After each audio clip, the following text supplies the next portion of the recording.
Alright, welcome back to Home Plate Living.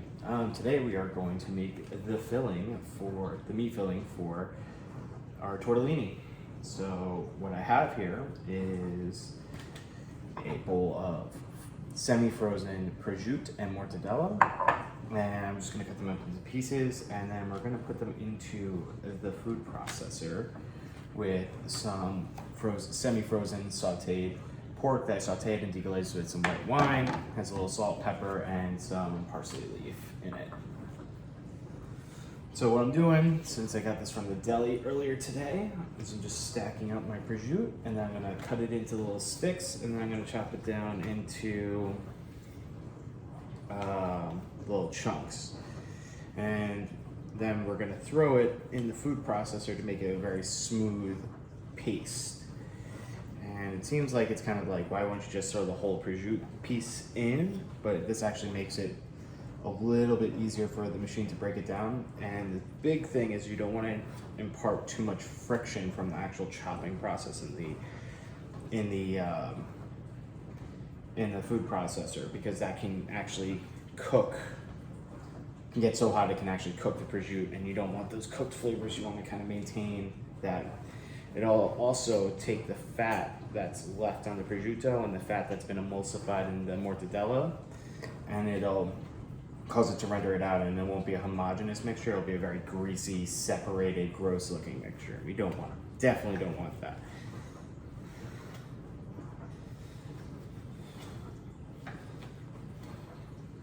But you need to have everything cool too. That's the reason why I had it thrown in the freezer for about 15-20 minutes before I cut it all up, because I want it to be as cold as possible. I'll probably end up throwing it in the fridge for another 5 minutes before I actually put it in the food processor.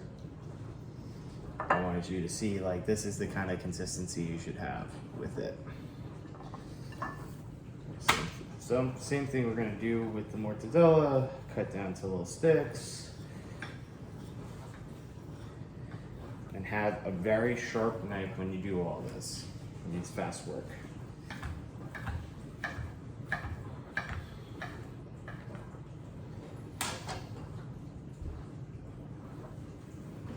Alright, same thing, just throw it right on there. So I sauteed that pork in some olive oil till it got a little brown. Then I deglazed the whole pan with with white wine. I used Pinot Grigio that I just picked up at the supermarket, which is basically all you need. Don't need anything special.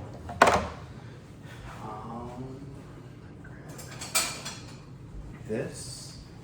Now we're just gonna put this all in here. So the goal of this is to get it as smooth as possible. You want a homogeneous mixture. So all the fat and the wine and everything into. Once again, it's okay if you use your hands. These are going to get cooked again. They're going to get oiled.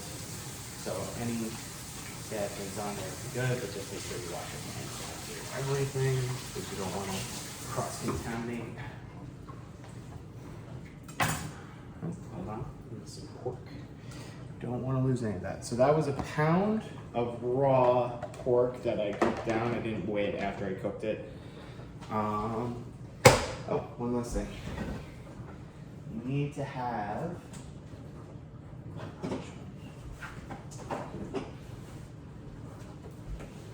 grated Parmigiano Reggiano. And that should be about 4 ounces. All right. So the trick to this now is we just turn it on and let it go until it's smooth.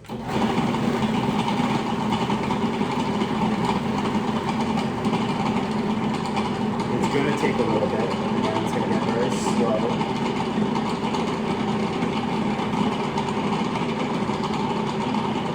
Left with this very, very thick, dry, pasty mixture. And that's exactly what you want.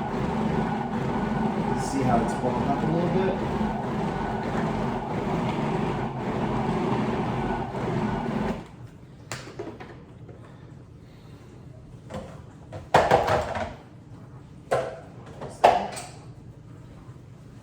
Take your spat, knock everything down.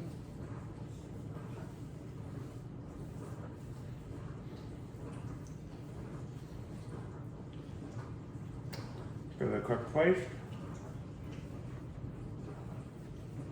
Oh yeah, it's right on the money. So when you're done, this is what it should look like. It should be a smooth, homogeneous base. It shouldn't be greasy. It shouldn't have been broken down. It should be relatively cool to the touch because you pre-froze everything. It's gonna have a little bit of chunks of everything in it, but everything's basically broken down to a point where everything's smooth and you get a little bite of everything when you put it into your filling. So what we're gonna do next is put it in a container, let it chill down until it's the temperature of the refrigerator or colder. And then when I roll out my tortellini dough, that's what's gonna get stuffed in. Now this filling is meant to be super hearty.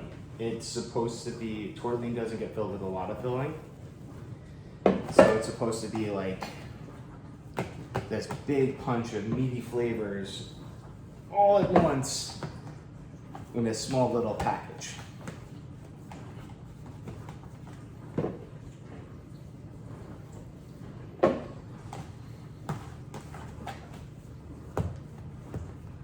Stay tuned for my next tortellini rolling episode.